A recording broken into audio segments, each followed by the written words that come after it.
Hello दोस्तों आज की इस वीडियो में हम लोग सॉल्व करने वाले हैं क्लास 10th के मैथ का जो प्रश्नावली 1.2 है। ठीक है, तो इसी को हम लोग सॉल्व करने वाले एकदम आसान तरीका बताने वाला हूँ। इसमें देखिए आपका क्वेश्चन नंबर 1 है। ठीक है, तो देखिए इसमें क्या कह रहा है कि निम्नलिखित संख्याओं को अभाज्य गुणनखंडों के गुणनफल के रूप में व्यक्त कीजिए। ठीक है, बहुत ही आसान क्वेश्चन है, बस आपको तरीका पता होना चाहिए। ठीक है, तो तरीका क्या है आइए देखते हैं। तो देखिए क्वेश्चन नंबर 1, ठीक है, तो इसी को सबसे पहले शुरू करते हैं।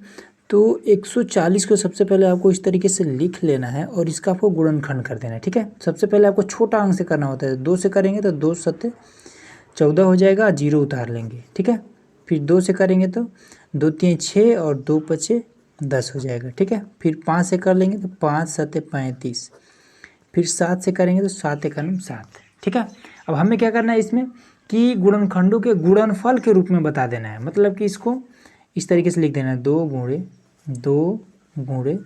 5 गुणे 7, ऐसे भी हो जाएगा। ठीक है, या फिर आप एक काम करना चाहें तो ये भी कर सकते हैं। यहाँ पर 2 जो है वो 2 बार है तो इसको ऐसे लिख सकते हैं 2 की घात में 2 गुणे में 5 गुणे में 7, यही आपका आंसर हो गया। ठीक है, इस तरीके से करना है। अब देखिए अगला जो क्वेश्चन है सेकेंड वाला, वो भी एकदम इसी तरीके से होगा। 156 इसी तरीके से कर देंगे। 2 सेकेंड वाला में 156 था। ठीक है, तो 2 से जब हमने किया तो 2 सत्ते 14। ठीक है, और उसके बाद से एक हासिल बचा तो यहाँ पर आ जाएगा तो 2 अट्ठे 16 हो जाएगा इस तरीके से। ठीक है, फिर 2 से कर लेंगे 2 3 6 और फिर 2 9 18। अब इसके बाद से 3 से करेंगे 3 एकम 3 3 त्रिक 9, फिर 13 से इस तरीके से इसको हम काट लेंगे।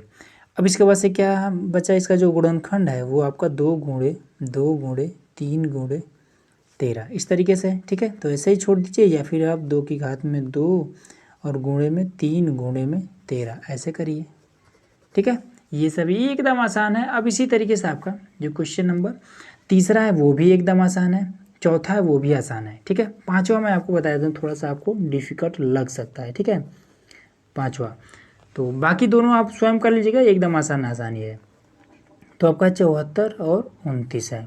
ठीक है, तो अब इसको देखना पड़ेगा कि ये किस चीज़ से कटने वाला है। ठीक है, तो सबसे पहले हम क्या करेंगे, 2 से चेक करेंगे, नहीं होगा। ठीक है, लास्ट में आपका ये क्या है 9 है, मतलब कि 3 से चेक करिए, 7 से चेक करिए, इसी तरीके से आपको अभाज्य नंबर से ही चेक करना है। ठीक है, तो ये हमने ऑलरेडी कर रखा है, इसलिए मैं आपको इजीली बता दे रहा हूँ कि ये आपका 17 से कटेगा।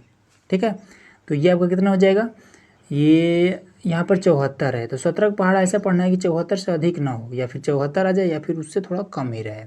ठीक है, तो 17 पचे 85 हो जाएगा, 85 ज़्यादा हो जाएगा, 17 चौका 68, 4 बार में कर लेंगे, 68 हो गया। तो अब यहाँ पर हासिल कितना बच जाएगा, तो 68 और 2 70, 4 मतलब 6 बचेगा, तो 62 यहाँ पर हो जाएगा। इसमें से आपका 6 बच जाएगा, 74 में से 6 को जब 2 के आगे रखेंगे तो 62 हो जाएगा। आप 17 पहाड़ा पढ़ेंगे। ठीक है, 17 51 3 बार में, अब बचा 11। ठीक है, 62 में से 51 को जब घटाएंगे तो आपका 11 बचेगा। 11 को जब 9 के आगे करेंगे तो 119 हो जाएगा, तो 17 सत्ते 119, ये आपका हो जाएगा। ठीक है, अब इसके बाद से आपको 19 से करना है, 19 दूना 38 हो जाएगा। अब बचा कितना 5। ठीक है, अब 5 7 के आगे 5 रखेंगे 57 हो जाएगा, तो 19 3 57, फिर यहाँ पर आपको 3 रखना है, 23 51 23, तो ये आपका आ गया 17 गुणे 19 गुणे 23, ये आपका आ जाएगा फाइनल आंसर। ठीक है, इस तरीके से आपको करना है, आसान है। चलिए आप सेकंड वाला क्वेश्चन देखिए। दोस्तों इसमें जो आपका क्वेश्चन नंबर दूसरा है, इसमें देखिए क्या कह रहा है कि पूर्णांकों के निम्नलिखित युग्मों के HCF और LCM ज्ञात कीजिए। ठीक है, हमें यहाँ पर देखिए क्वेश्चन ए को हमने नोट कर दिया है। इसका मैं सबसे पहले तो LCM और HCF ज्ञात करना है। उसके बाद से कह रहा है कि इसकी जांच कीजिए कि दो संख्याओं का गुणनफल बराबर में HCF गुणे LCM है। ठीक है, और इसका जांच भी करना है। दो संख्याओं का गुणनफल, यहाँ पर देखिए हम थोड़ा सा आपको लिख दे रहे हैं कि दो संख्याओं, शॉर्टकट में लिख दे रहे हैं, दो संख्या का गुणनफल बराबर में LCM गुणे HCF, ये चीज़ हमें बताना है। ठीक है, तो दो संख्या का गुणनफल, दो संख्या कौन सा हो जाएगा, तो यही तो है ना, ये पहला संख्या है दूसरा संख्या, इनका गुणनफल मतलब इन दोनों को गुणा करना है। और उसके बाद से जो LCM और HCF निकालेंगे, कह रहा है कि उसका भी आप गुणा करिए और बताइए कि दोनों आपस में बराबर हैं या फिर नहीं है। ठीक है, बराबर हैं ये चीज़ एकदम से फिक्स है। अगर बराबर नहीं आ रहा है तो फिर आपका मतलब कि क्वेश्चन ही गलत है, ठीक है। जो आपने सॉल्यूशन उसका निकाला है क्वेश्चन का वो आपका गलत है। चलिए इसको हल करते हैं, उसके बाद से आपको इजीली समझ में आ जाएगा। सबसे पहले इसका हम गुणनखंड करेंगे। तो 26, तो ये आपका 2 से करेंगे, 2 1 2, 2 3 6, फिर 13 से करना पड़ेगा, तो 13 1 13, ठीक है। तो 2 गुणे में 13 ये चीज़ आया। फिर 91 का करेंगे तो 3 से अगर करेंगे तो नहीं होगा, 7 से करना पड़ेगा। 7 1 7, 7 3 21, फिर 13 1 13, ठीक है। क्या आया? 7 गुणे में 13 आया। अब देखिए HCF जो निकालने का तरीका होता है, HCF बराबर में फिर उसके बाद से LCM। देखिए HCF कौन सा होता है, जैसे यहाँ पर 2 अंक थे, ठीक है, 2 संख्याएं थी, दोनों संख्याओं का हमने अलग अलग गुणा किया, ठीक है, गुणनखंड निकाला। अब इसके बाद से दोनों में देखेंगे कि जोड़ा किसका बना है, तो यहाँ पर ये 13 का जोड़ा बन जा रहा है। तो जो जोड़ा बन जा रहा है वही आपका होगा HCF, और जो जोड़ा नहीं बना है वो आपका LCM होगा। तो LCM में क्या लिखते हैं कि जिसका जोड़ा नहीं बन रहा है उसको भी लिखते हैं और जिसका बन रहा है उसको भी लिख देते हैं। जैसे 13 का जोड़ा बन जाए तो एक बार 13 लिख दिए। अब 2 और 7 का जोड़ा नहीं है तो 2 भी ऐसे लिख देंगे और 7 भी ऐसे लिख देंगे। ये आपका हो गया, ठीक है। 13 दूनी 26 गुणे 7 कर देंगे। तो चलिए इसको गुणा कर देते हैं, 26 और 7, तो 7 6 42 का 2, 7 दूनी 14 और 4 18, उसके बाद से बस 182 हो जाएगा, 182 ये चीज़ हो गया, ठीक है। अब यहाँ पर आपको जांच के लिए कह रहा है, तो यहाँ पर आपको लिखना है जांच। तो चलिए जांच कर देते हैं। 2 संख्याओं का गुणनफल 26 गुणे में 91 और उसके बाद से 13 गुणे में 182 ये चीज़, ठीक है। चलिए इसका हम लोग गुणा कर देते हैं, यहीं पर कर देते हैं, कोई दिक्कत नहीं है। 26 6 1 6 और 6 9 54 ये हो गया। 2 1 2, 2 9 18, फिर 6 6 और 8 5 13 3 और 2 ये चीज़ आया। अब इधर इसको करते हैं, तो 182 में 13 से करना होगा, ठीक है। 2 3 6 और 3 8 24 के 4, 3 कम 3 और 2 5, फिर 2, फिर 8, फिर 1, 6 6, उसके बाद 8 5 13 3 और 1 और 1 हासिल लिया 2। देखिए दोनों सेम आ गया, मतलब कि हमारा आंसर बिल्कुल भी सही है, ठीक है। इसी तरीके से दूसरा भी कर लीजिएगा और तीसरा भी कर लीजिएगा, ठीक है। दोनों एकदम से इसी मेथड से हुआ, बिल्कुल भी इसमें थोड़ी भी मतलब चेंजेस वाला कोई मामला ही नहीं है, ठीक है। तो चलिए अब क्वेश्चन नंबर तीसरा को हल करते हैं।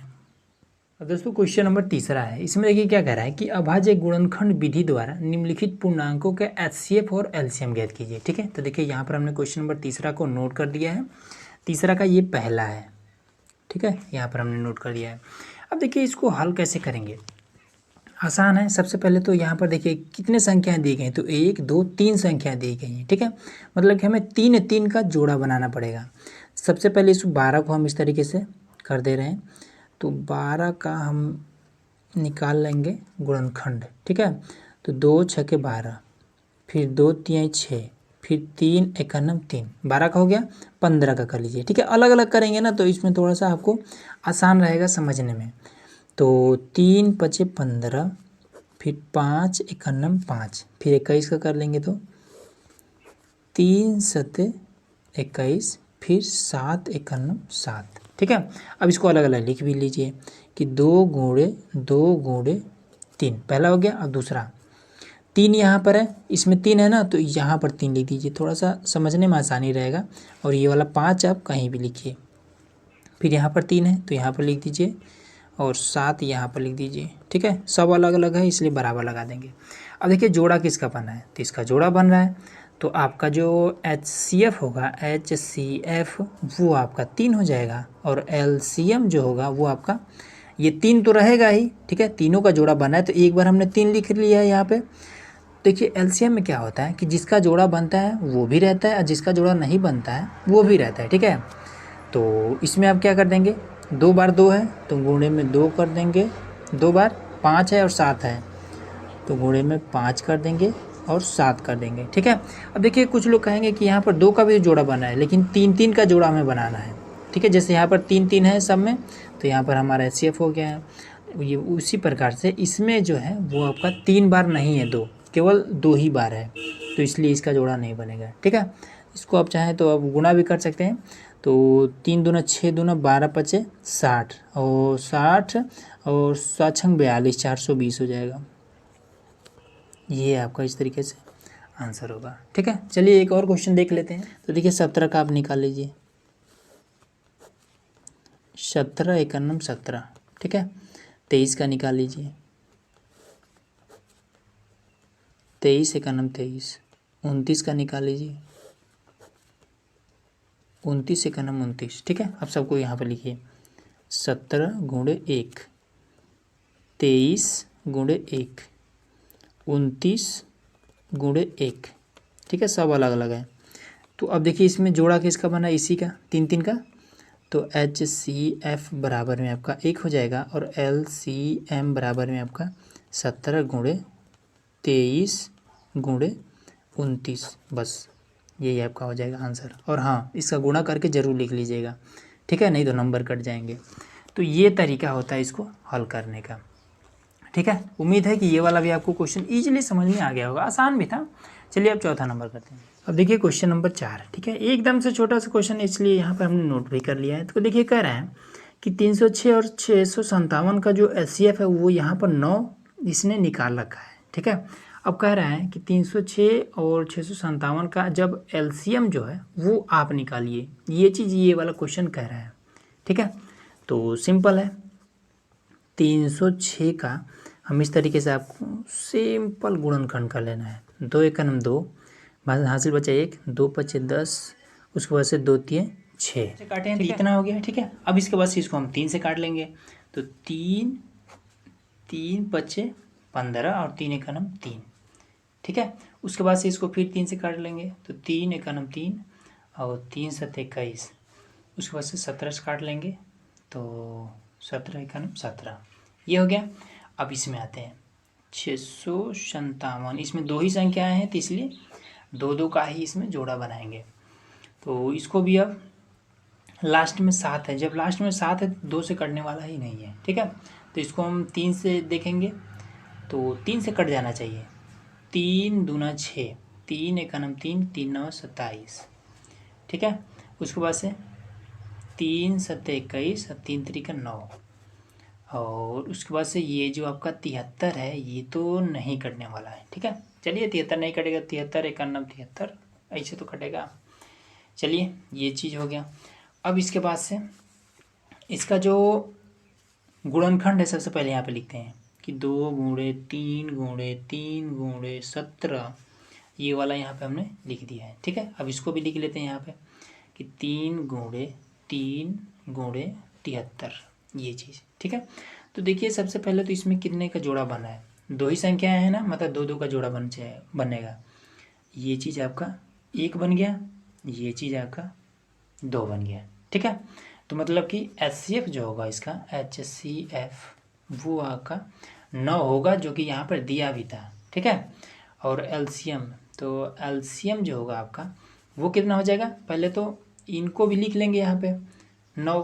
ठीक है, अब बाकी जो ये वाला है इन सभी को लिख लेंगे। तो 2 17 और 73 गुणे में 2 गुणे में 17 गुणे में 73। ठीक है, अब इसका हम गुणा कर जो गुणनखंड होगा वो आपका आ जाएगा 22 33 8, ये चीज़। ठीक है, यही आपका हो जाएगा आंसर। चलिए अगला क्वेश्चन देखते हैं। अब दोस्तों जो क्वेश्चन नंबर 5वां है, इसमें देखिए क्या कह रहा है कि जांच कीजिए कि क्या किसी प्राकृतिक संख्या n के लिए 6 की घात में n अंक 0 पर समाप्त हो सकती है। ठीक है, देखिए एकदम आसान है, बस आपको एक चीज़ पता होना चाहिए। क्या कह रहा है, 6 की घात में n क्या ये 0 पर समाप्त हो सकती है, ये चीज़ ये पूछ रहा है। ठीक है, तो मतलब कि n एक प्राकृतिक संख्या है। n एक प्राकृतिक संख्या का मतलब क्या होता है कि इस n के स्थान पर हम कोई भी प्राकृतिक संख्या रख सकते हैं। ठीक है, अब प्राकृतिक संख्या क्या होता है, तो 1 2 3 4 5 ये आपका, ये सभी आपके प्राकृतिक संख्या होती है। ठीक है, तो इसके स्थान पर कह रहा है कि अगर कोई भी हम प्राकृतिक संख्या रख दें तो क्या 6 जो है वो 0 पर समाप्त हो जाएगा। तो चलिए रख के देख लेते हैं। तो इसमें 6 और घात में हम क्या रख दें, तो प्राकृतिक संख्या कोई भी रख सकते हैं। चलिए हम 2 रख दे रहे हैं। ठीक ठीक है। तो इसका क्या मतलब होता है कि 6 की घात में 2 का मतलब क्या होता है कि 6 गुणे 6, इस तरीके से हम कर सकते हैं। ठीक है। अब 6 का गुणा 6 के साथ जब करेंगे तो आपका हो जाएगा 36। अब कहाँ ये 0 पर समाप्त हो रहा है, नहीं हो रहा है, यहाँ पर तो 6 हो जा रहा है। ठीक है। तो ये क्या हो जा रहा है कि ये शून्य पर समाप्त नहीं हो सकता है। क्यों? क्योंकि इसके गुणनखंड में क्या है, 5 नहीं है। ठीक है। तो देखिए हम लिख देंगे, हम इसमें क्या लिख देंगे कि 6 की घात में n शून्य पर समाप्त नहीं होगी। ठीक है। क्योंकि इसके गुणनखंड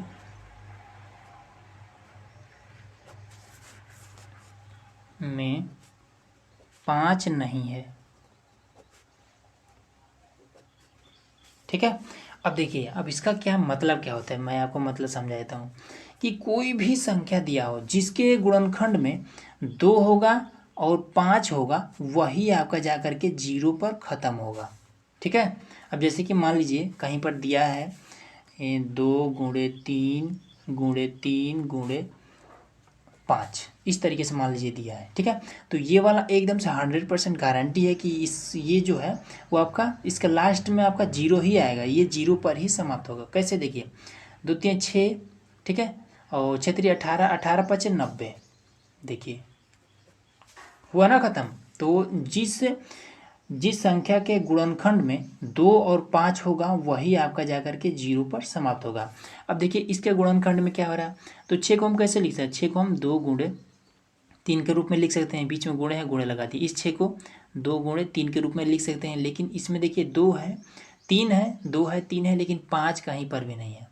तो इसलिए ये क्या हो जाएगा, इसीलिए लिख देंगे कि 6 की घात में n शून्य पर समाप्त नहीं होगा, क्योंकि इसके गुणनखंड में 5 नहीं है। ठीक है। उम्मीद है कि ये वाला चीज़ आपको समझ में आ गया होगा। चलिए अगला क्वेश्चन देखिए। व्याख्या कीजिए कि यहाँ पर कुछ संख्याएं दी गए हैं और भाज्य संख्याएं, जो संख्याएं यहाँ पर देखिए हमने संख्याएं लिख रखी है कि ये और ये एक भाज्य संख्याएं हैं, ये क्यों? ठीक है। अब देखिए सबसे पहले भाज्य होता क्या है, भाज्य होता क्या है ये चीज़।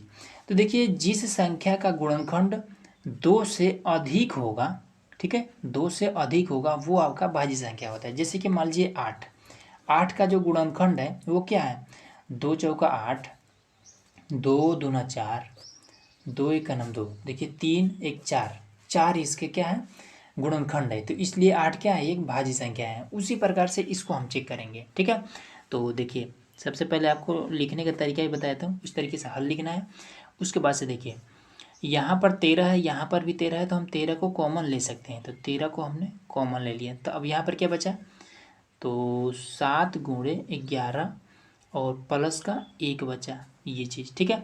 अब देखिए 13, 11 से 77 एक 78, तो गुणे में आपका 78 हो जाएगा और गुणे में 1, ये चीज़ हम लिख सकते हैं। ठीक है। क्योंकि एक का जो गुणा है वो किसी भी संख्या के साथ कर सकते हैं, कोई दिक्कत नहीं। तो देखिए इसका जो गुणनखंड है क्या आ रहा है, 1 2 3 आ रहा है। ठीक है। तो इसलिए आपका क्या है, ये आपका एक भाज्य संख्या है। अब इसी तरीके से ये वाला भी कर लेंगे।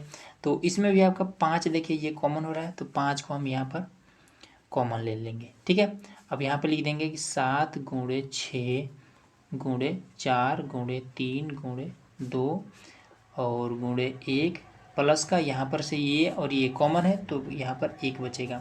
अब इन सभी का हम गुणा कर लेंगे। ठीक है। तो गुणा करेंगे तो कितना हो जाएगा, तो 2 3 6 चौका 24, 24 छक्का और 7। चलिए इसका गुणा कर लेते हैं उसके बाद। तो देखिए इसका जब हम गुणनखंड करेंगे केवल इसका, तो ये आपका टोटल आपका आ जा रहा है 5 गुणे में 1008 आ रहा है। ठीक है। प्लस का 1 भी आपको करना ही पड़ेगा। अब एक इसी में करेंगे। ठीक है। तो ये आपका कितना हो जाएगा, 5 गुणे 1000, ये आपका 9 हो जाएगा।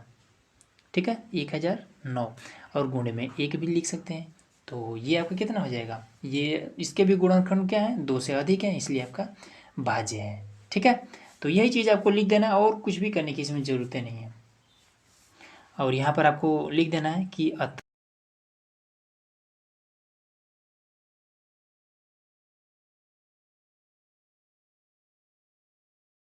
ठीक है, तो ये भी क्वेश्चन एकदम आसान है। इसमें देखिए क्या कह रहा है, किसी खेल के मैदान के चारों ओर एक वृत्ताकार पथ है। इस मैदान का एक चक्कर लगाने में सोनिया को 18 मिनट लगते हैं, जबकि इसी मैदान का एक चक्कर लगाने में रवि को 12 मिनट लगते हैं। तो मान लीजिए कि वे दोनों एक ही स्थान और एक ही समय पर चलना प्रारंभ करके एक ही दिशा में चलते हैं। कितने समय बाद वे पुनः प्रारंभिक स्थान पर मिलेंगे। ठीक है, तो देखिए इसमें लास्ट में क्या कह रहा है कि कितने समय बाद ये जहाँ से दौड़ना शुरू कर रहे हैं वहाँ पर कितने समय बाद ये दोनों मिल जाएंगे। ठीक है, तो देखिए इसको हम कैसे करेंगे। सबसे पहले ये जो 18 है, 18 का आपको सिंपल गुणनखंड कर लेना है। ठीक है, 2 9 18, 3 3 का 9, फिर 3 1 9 3, ऐसे कर लेना है। ठीक है, जो 12 मिनट लग रहा है उसका भी कर लेंगे, 12 का भी कर लेंगे, 2 6 के 12, फिर 2 3 6, फिर 3 1 9 3। ठीक है, अब इसको हम यहाँ पे लिख लेंगे कि 2 गुणे 3 गुणे 3, फिर 2 गुणे 2 गुणे 3, इस तरीके से लिख लेना है। ठीक है, इसमें हम क्या करेंगे कि लास्ट में ये क्या कर रहा है कि दोनों एक ही स्थान पर कितने समय बाद मिल रहे हैं। ठीक है, मतलब कि दोनों का समय हमें बताना है। केवल एक का बताना होता है तब हम एचसीएफ ज्ञात करते हैं, लेकिन दोनों का समय बताना है इसलिए हम एलसीएम ज्ञात करेंगे। ठीक है, तो एलसीएम बराबर में आपका कितना हो जाएगा। देखिए इसका तो जोड़ा बना है तो एक बार हम 3 लिख लेंगे, फिर इसका भी जोड़ा बन रहा है मतलब कि एक बार हम 2 लिख लेंगे, फिर इसका कुछ नहीं तो 3 और 2, इस तरीके से आपको लिख लेना है। ठीक है, तो 3 दूना 6, 3 18 दूना 36, 36 मिनट बाद वे क्या करेंगे प्रारंभिक इस स्थान पर ये मिलेंगे। बस यही आपका आंसर हो जाएगा। ठीक है दोस्तों, तो उम्मीद है कि ये प्रश्नावली भी आपको ईजिली समझ में आ गया होगा। तो चलिए मिलते हैं इसके अगले प्रश्नावली में। तो ये वीडियो आप लोग कैसा लगा कमेंट बॉक्स में जरूर बताइएगा। चैनल पर नए हैं तो सब्सक्राइब जरूर करिएगा।